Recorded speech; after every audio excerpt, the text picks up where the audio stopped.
Gracias. Bienvenidos. I am honored to welcome you to Cinco de Mayo at the White House. Even though it's only 3 de Mayo. Are you going to take a picture? We just like to get the fiesta started early around here. It is a pleasure to be joined by so many Latinos and Latinas and those who wish they were Latino and Latina. I knew you wouldn't miss an opportunity for great music and dancing at the White House, especially with the outstanding ballet folklorico from Georgetown University. Give them a big round of applause. Our great friend, Ambassador Arturo Saracan, and his lovely wife, Veronica, are here.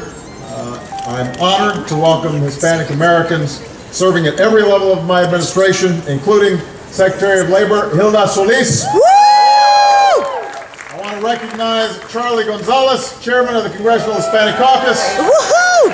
As all of you know, Charlie's birthday is on Cinco de Mayo. All right. So don't forget to wish him a feliz cumpleaños. Finally, thank you to the White House Hispanic Summit Steering Committee for your hard work to engage thousands of Latino leaders across the country this year. Good job. Your work demonstrates that this celebration is all about pride in the heritage and contributions of Hispanics in all aspects of American life. El Cinco de Mayo marks a singular moment in Mexican history. Exactly 150 years ago, General Zaragoza and his ragtag band of patriots made a brave stand against the invading forces of a world-renowned European army. Sounds familiar. And the story goes that after these heroic citizens and soldiers beat the odds and turned back the invaders, General Zaragoza found time to sit down and write a brief note. He celebrated the glory of the National Army, noting that they've never turned their backs. And today we honor their valor. When the news of the Mexican victory at Puebla reached this house, this country was in the midst of its own struggles.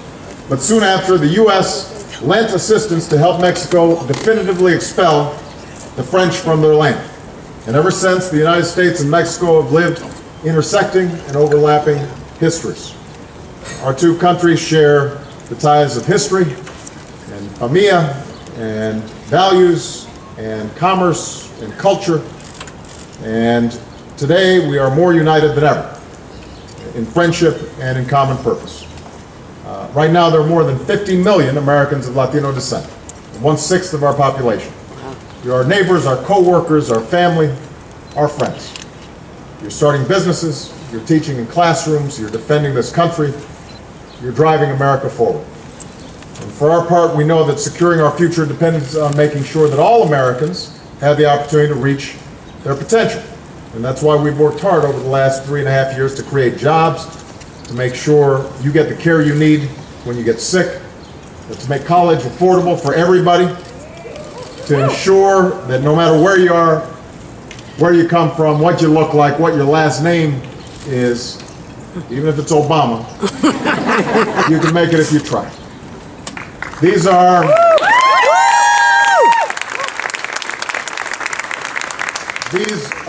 victories for Latinos, but they're more importantly victories for America.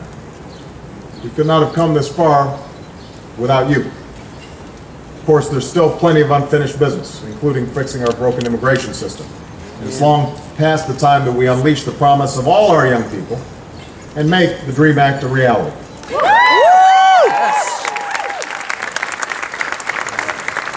A lot of you remember over a year ago, we brought the DREAM Act to a vote in Congress, thanks to the hard work of many of you, and it passed the House, and a majority of votes in the Senate. Unfortunately, we had some on the other side of the aisle that got together and blocked it, but we didn't come this far just to let partisan politics stand in our way. So we're going to keep fighting for this common sense reform, not just because hundreds of thousands of talented young students depend on it, but because ultimately America depends on it. No is not an option. I want to sign the DREAM Act into law I've got the pens all ready. I'm willing to work with anybody who's serious to get this done and to achieve bipartisan, comprehensive immigration reform that solves this challenge once and for all.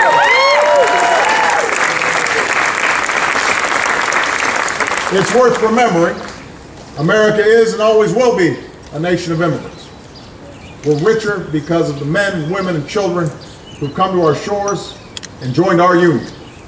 So as we mark Cinco de Mayo on both sides of the border, we pay tribute to our shared heritage and our future partnership. We honor what brings us together. We are mothers and fathers of a great generation. We're going to keep on making sure that our sons and daughters have every opportunity to realize the American dream. That's what drives me every day. That's what I know drives a lot of you, and I look forward for us making future progress together. So with that, let's party. Let's have a good time. Feliz Cinco de Mayo. Thank you, everybody. God bless you.